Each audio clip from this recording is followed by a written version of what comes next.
for those of you who are listening, please remember that your employees are your small business's biggest asset. And if you fail to respect their boundaries, that's only going to lead to burnout. That's going to lead to them not being capable of doing their best work. And it might lead to a high turnover rate as well. So basically, when you fail to set and respect team boundaries, you're limiting your business's ability to grow. Hey there, you're listening to the Priority Pursuit Podcast, a podcast dedicated to helping small business owners and leaders define, maintain, and pursue both their personal and business priorities so they can build lives and businesses they love. I'm your host, Victoria Rayburn, and as I have shared in many past episodes, I am a recovering workaholic. Now, I am sure that many of you listening can relate because, when you're passionate about what you do, it's easy to let your work become your top priority, all-consuming, and even your identity. And if you aren't careful, it's also really easy to make your team feel pressured to do the same. With this in mind, I am so excited to have Mary, Treefrog's operations director, on the show today to break down exactly how small business owners and leaders can set boundaries for both themselves and their teams so they can prioritize what's most important. Mary, welcome back to the show. Thanks so much for having me back. This is one of the few places where people are actually excited to talk about scheduling tactics and organization and protocols and everything. So everything that I love. So definitely excited to be here. Oh, okay. Well, to be fair and 100% honest, we might not be quite as passionate about developing systems and protocols as you are, but few people are. It's your zone of genius, but it is all so necessary in running a small business. And, I'm just really excited to get to have this conversation with you today. But Mary, before we dive in, for those who haven't had the pleasure of meeting you, would you mind introducing yourself and telling us how you serve small businesses in your role at Treefrog? Yeah, absolutely. My name is Mary Adkins. I am the director of operations at Treefrog. I've been helping Treefrog serve small businesses for more than 9 years now. I'm essentially the person who determines the project schedule within our agency. I keep all of the projects organized and running smoothly, hopefully, from inception through implementation, both internally and externally.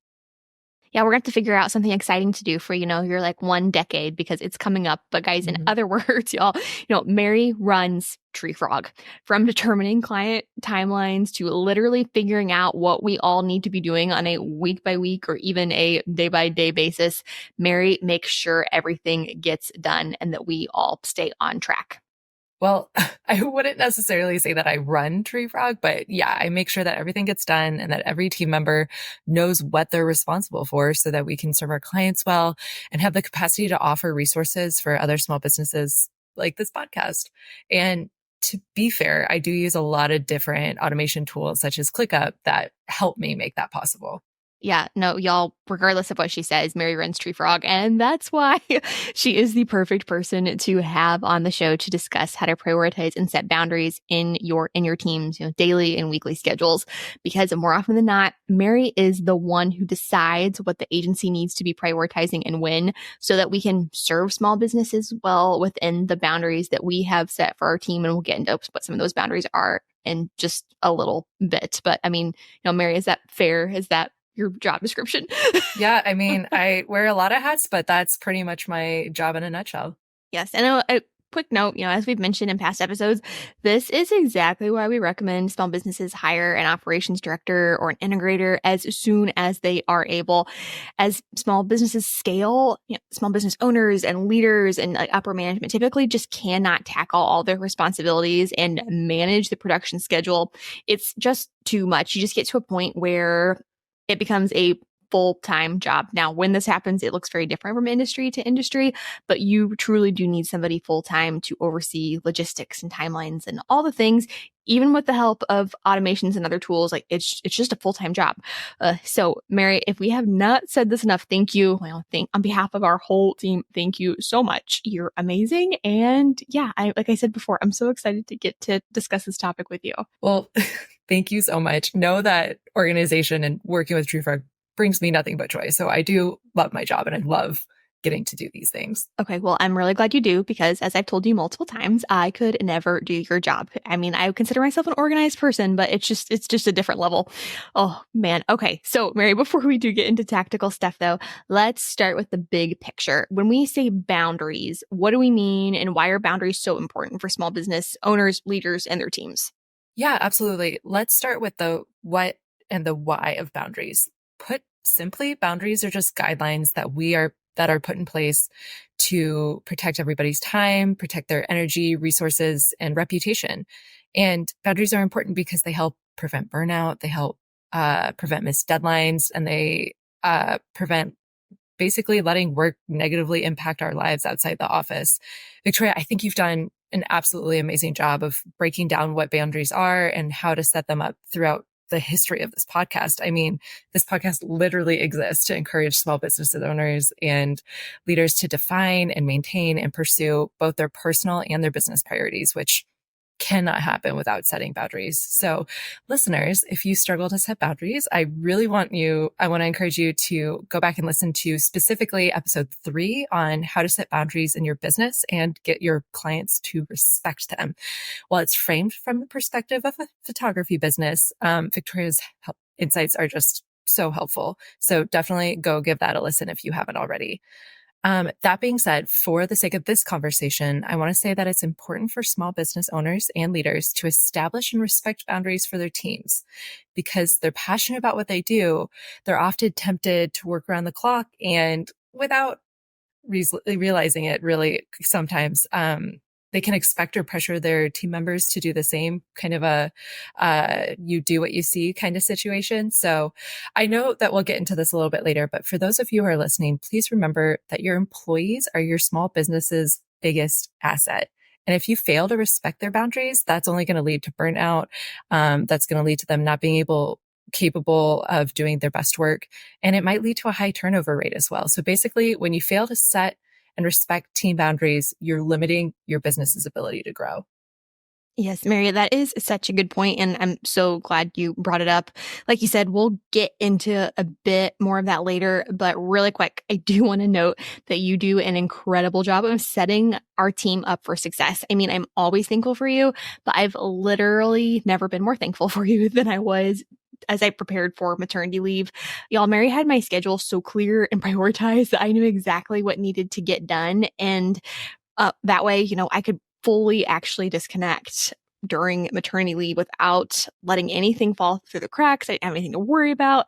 And this was such a blessing to be able to sign off knowing that everything that needed to be done had been taken care of. And also to have a team that, respected my time with my family. So Mary, thank you so, so much for that.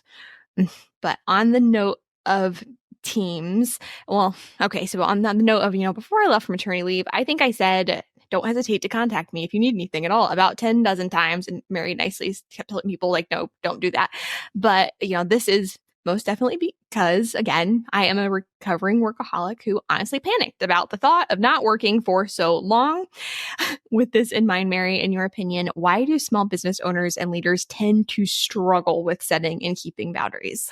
Oh my gosh. During maternity leave, you popped up every once in a while in a chat to ask a question. And we would be like, Victoria, what are you doing? Like, we don't need you. Go away. Like, we were just trying to get you to relax and have your time. That was so well deserved. So I get where you were coming from, but I'm glad that we were able to figure that out in a way that you could focus on what you needed to focus on. But yes, yeah, even if I wanted to break my boundaries, you guys wouldn't let me. So yeah, we shut that down. It was a great maternity leave. But your question's a great question. Why do we struggle with setting boundaries? And I think it comes from two kind of positions. The first is that many small businesses are like Treefrog. I mean, Kelly created our agency because she saw a need and she wanted to help people. Our mission literally includes the phrase, helping others succeed is what we are called to do. So small businesses want to help people, and that often incorrectly translates to wanting to say yes to every project request or making ourselves available at all hours of the day or not asking for and charging for what we're worth, and just so many other instances of failing to set those boundaries that are good for every single party involved. Basically, when you're passionate about what you do and you feel called to serve, it can feel really counterintuitive at first to set and stick to those boundaries. The other reason that I think that small business owners and leaders often struggle to set boundaries, and I think you talked about this in episode 3, and I experienced this personally in my own life as well, is because we're scared. We're scared of upsetting clients and customers. We're scared of losing business or of not being enough. And those are all valid feelings, but we're here to tell you, and we're still learning ourselves, that by not setting boundaries, you are even more likely to upset people when you can't meet those deadlines and you aren't producing your best work and your employees are getting burnt out. Those boundaries are there to help. I know I already mentioned that I recommended going back and listening to episode 3, but I'm going to encourage you just one more time, because in that episode, Victoria does a really good job of covering how to communicate those boundaries in a way that serves your customers and your clients well and makes them feel cared for. And that's just, I can't emphasize how important that is. But basically, in my experience, small business owners and leaders fail to set boundaries because they feel called to help others, or they're scared, or maybe, some combination of both. But while we absolutely empathize with this, it's a problem, because when you fail to set boundaries, you and your team will inevitably become burnt out, miss those deadlines, and experience those negative impacts on your life outside the office. What would you do with an extra 45 minutes every workday? That would save you 16 hours a month, or roughly 8 days a year. And over the course of your career, we're talking about over 1 year of your life saved. All that time back. Well, many independent business owners spend far more than 45 minutes a day on administrative tasks. And with HoneyBook, you can get that time back and then some. HoneyBook lets you easily manage projects, contracts, invoices, scheduling, and client communication, saving you time and allowing you to better serve your clients. For a discount on your first year of HoneyBook, visit honeybook.com and subscribe with the code PriorityPursuit. 45 minutes a day adds up quickly. Use it to focus on what matters most. Many small businesses don't have an effective marketing strategy, and because of this, they try one tactic after another without seeing results. This not only prevents consistent business growth, it makes managing marketing efforts more difficult than it should be. As a marketing agency for small businesses, we understand how frustrating it can be when hard work doesn't deliver the results that you want. Because of this, Treefrog has developed a proven 4-step marketing system that will help any small business grow. On our website, you can also schedule a 30-minute discovery call to discuss working with Treefrog to build a marketing strategy that will allow your small business to finally see the growth you've been working so hard to achieve. I feel that in my bones and a little called out. Me too, though. Me too. Yeah. Yes. The saying that, it's like you teach or you talk about the lesson you need to learn. Like, yes, guys, this is like always a lesson for us, but I mean, setting boundaries is still, it's something I struggle with. I know a lot of our team does. We're, like Mary said, we're really working on it. But yeah, I mean, I often struggle with this because, I feel called to serve small businesses, and I definitely fear not performing well enough, doing enough, or just being enough. And I know that so many of our listeners can relate. So Mary, on that happy note, now that we've, shared our inner thoughts, what are practical ways that small business owners and leaders can set boundaries in their daily and weekly schedules? Yes, this is where I thrive. This is my little happy place as far as being at work goes. So I'm so happy to get to discuss this. Setting schedules to me is like putting together a puzzle. So when you're putting together a puzzle, the first step is that you want to find all of those edge pieces and you want to connect the border or the puzzle boundaries, if you will. So, so you've got your boundaries with all of those edge pieces. That's your puzzle border. And then you have just enough puzzle pieces to fit inside of that border, and you don't want to end up with extra pieces. So if you treat your schedule like a puzzle, you only have a certain amount of work hours in each day, each week, each month, etc. And those are your borders. And then all of your business tasks are your puzzle pieces. So what you have to do is you have to figure out how to fit all of your work tasks into the puzzle without having those extra pieces laying around. Victoria, I know you and Zach got into puzzles a little bit during COVID, right?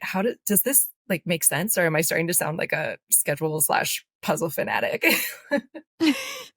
No, it definitely makes sense. I mean, you told me that you had a puzzle analogy coming, so loving it. And yeah, we definitely got into puzzles during COVID, like so many people. Puzzles and this podcast are literally the results of the wedding industry shutting down during COVID when I was still working in the wedding industry. But yes, that makes perfect sense. Let's talk more about puzzles. Okay, amazing. I'll keep going, but stop me if I start to sound like I should be in the loony bin. Okay, so here's one way that small business owners and leaders can define those tasks or puzzle pieces, if you would. First, you want to make sure that you're listing all of the projects that are on your plate, because if you don't know what you're doing, then how are you going to put it all together? You want to break each one of those projects down into individual tasks that make up that project. Once you have that, you can estimate how long it's going to take to do each task, what resources you need, everything that's going to be involved with that. And then you'll be able to see that that's how big that puzzle piece is. Then from the project deadline, at the end of the project, you know what it's due. You can work backwards by knowing when each project needs to be completed, how many steps each project will need, how many tasks are involved, and how long each step you are going to take. You know how big each of those pieces is, and you're going to know when to start, where to start that project. Sometimes just determining a timeline for a project is enough, but small businesses often have multiple projects or on their puzzle table, if you would. Like there's just so many things going on. As a small business, we're in charge of HR and sales and marketing and invoicing and all kinds of other things. We have to have space for it all. So we have to figure out, what do we prioritize? And this can get very easily overwhelming, which is where a project management system like ClickUp becomes a huge help. Through a system like ClickUp, you can easily plan those project timelines, set priorities, delegate the tasks, and communicate with your team and anything else that you need, honestly, to keep your projects running smoothly. To keep along with the puzzle analogy, this is like grouping those puzzle pieces by color or by shape and working on just those sections first instead of trying to do all of the pieces at once. Okay, I could go on and on about schedules and setting project timelines and everything for hours, but I am starting to run out of puzzle analogies. So it might be best to kind of move on from now. So good. Yep. Definitely lived up to the hype. I was really excited to hear that. And Mary, I really love the puzzle analogy just because whether you are a solopreneur or you have a team, you're able to look at the schedule like a puzzle. You got to figure out how it's all going to fit together. So thank you so much. I just want to note really quick, like I know Mary has mentioned ClickUp several times. And even if this does sound a little bit overwhelming, guys, once you start diving into something like ClickUp, you can set up templates. Like chances are, if you're chances are you serve your clients like the same way. Like at Treefrog, if we have a flywheel marketing client come on, they're going to get all the same things. So then as a result, it's not like every single time we have to figure out like, oh, this piece is going to take this much time. It's like, nope, Mary has it all ready to go. And we add a new client and she is able to plug those pieces in. Is that fair, Mary? I guess I say that because I've never been on that side of ClickUp. I just look at ClickUp and do what you tell me to do. Yeah, absolutely. Between templates and automations and just projects that you are an expert at and you're going to do over and over again, it's so easy once you've got that initial setup to kind of just hit go and then kind of just maintain it as it does the work for you. So absolutely, you're the right with that. Yes, but you need an integrator or a project manager to handle those things for you. But okay, so just quick recap and just so nothing gets lost within puzzle jargon. Essentially, in order for small businesses to set boundaries and priorities, they need to determine how much time they have, determine what tasks need to be completed, and how long they will take, and then determine a project timeline working backwards from the desired completion date. Is that fair? Yeah. And this works for, I would say, most projects. There's going to always be a few exceptions, but this is a really great way to make sure that you are hitting those deadlines every single time. And I know that it sounds like it can be a lot, but I promise you that this can be a really simple process when you use, again, a system like ClickUp, or there are multiple ones out there. It doesn't have to be ClickUp. It could be Asana or Monday or Trello. Even though I love ClickUp and I think that it does all things a little bit better than those other services, you have to find what works best for you, right? Yeah. But a project management system like this is going to allow you to see what every team member's schedule is, all of the project schedules, and how each task can fit into that and how it all fits together. Yes. And okay. And on that note, and not to show our age, but like I very much remember when you were having to manually determine project timelines and spreadsheets or like project management systems at the time that did exist, like you were still manually having to input things and it just looked miserable. Yeah, when I first started Treefrog, which we've already determined was about a decade ago, we were actually using a combination of like a whiteboard with magnets that had like clipped onto post-it notes, and we would just move those around based on where the project was. And you know what? To be very fair, we made it work at the time. It allowed us to function, but I'm not going to lie, it was not my favorite. So I'm so thankful there are now really great project management systems out there, and they continue to grow and change. We could probably do a whole other episode on switching from ClickUp 2.0 to 3.0, and all of the AI and all of that can be involved. But yeah, making manual timelines for our team in this season of business, it would not be, I think, quite as possible at this time, for sure. Well, Mary, I'm just waiting for you to design your own project management system. Like as many as you touched, it would just be great. But anyway, okay, so you talked about teams. On that note, it's so important for small business owners and leaders to establish and support their team's boundaries. We touched on this a little bit before, but Mary, how can small businesses establish cultures where their teams have healthy boundaries? And I'm really excited to talk about this just because I think it's not something that a lot of small businesses think about. Even when they're establishing company cultures, setting and protecting boundaries so, they can protect their family, their employees' lives outside the office. Like, it's just not something that really gets thought about enough, and there's not enough intentionality in it. Yeah. And I think that that's a really good word. And I'm really glad that we're getting into this because in all honesty, it's something that we witness in small businesses a lot. They fail to intentionally prioritize this kind of thing. And it's not out of maliciousness. It's out of really just care for the business. And so that's probably why we see it so often, is because small business owners are so passionate about what they do that isn't something that is a priority, but definitely needs to be.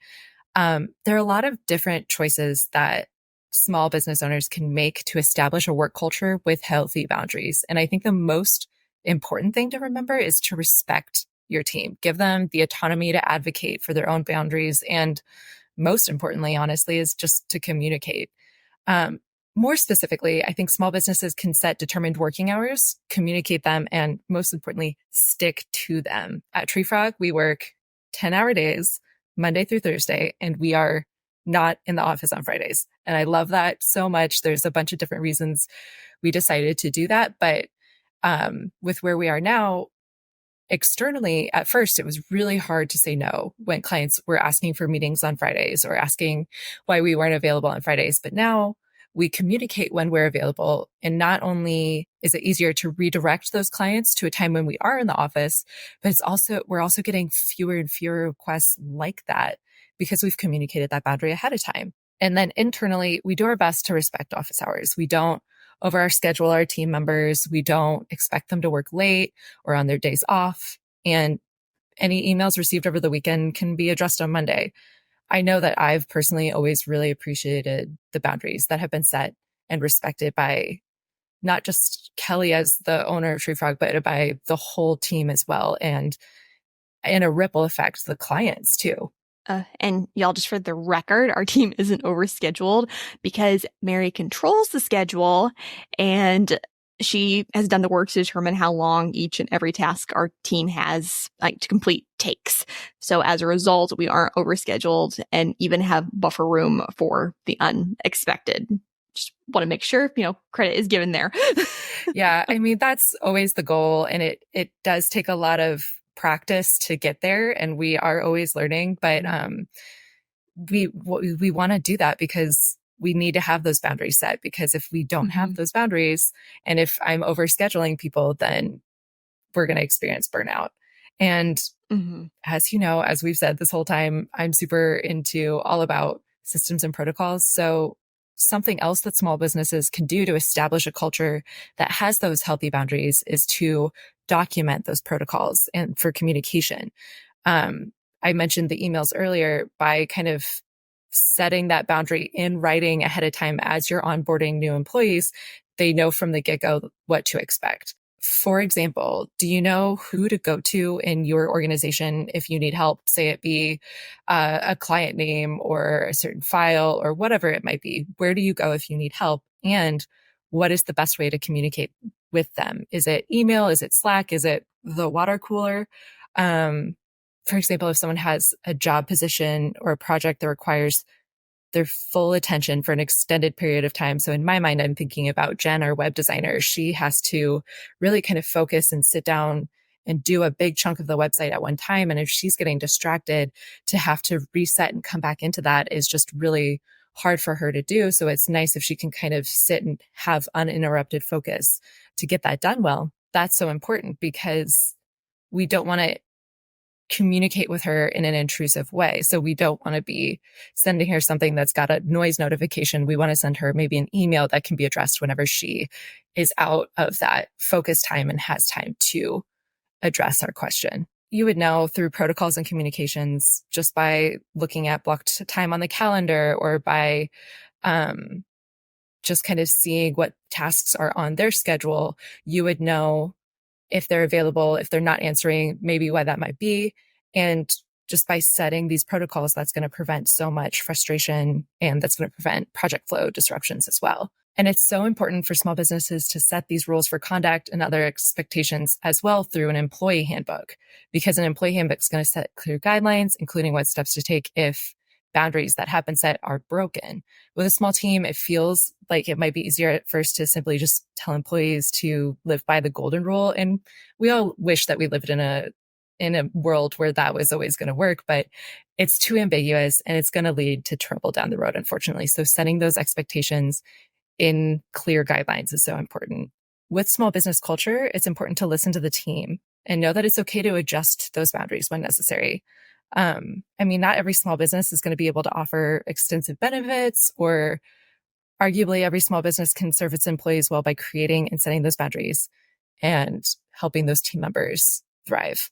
Yes, that is all like such good advice and a lot of stuff just really sit and think about. And I hope everybody listening, really does think about it because, man, there are just really great ways to serve their team. Like you said, even if they can't offer extensive benefit packages, the least they can do is have boundaries that allow their team to thrive. But yeah, Mary, like you said before, it is so important for small business owners and leaders to establish and respect boundaries for their teams because, again, a small business employees are its most valuable assets. Now, Mary, as we wrap up this episode, I'm going to do a little mind reading of our listeners, if that's all right.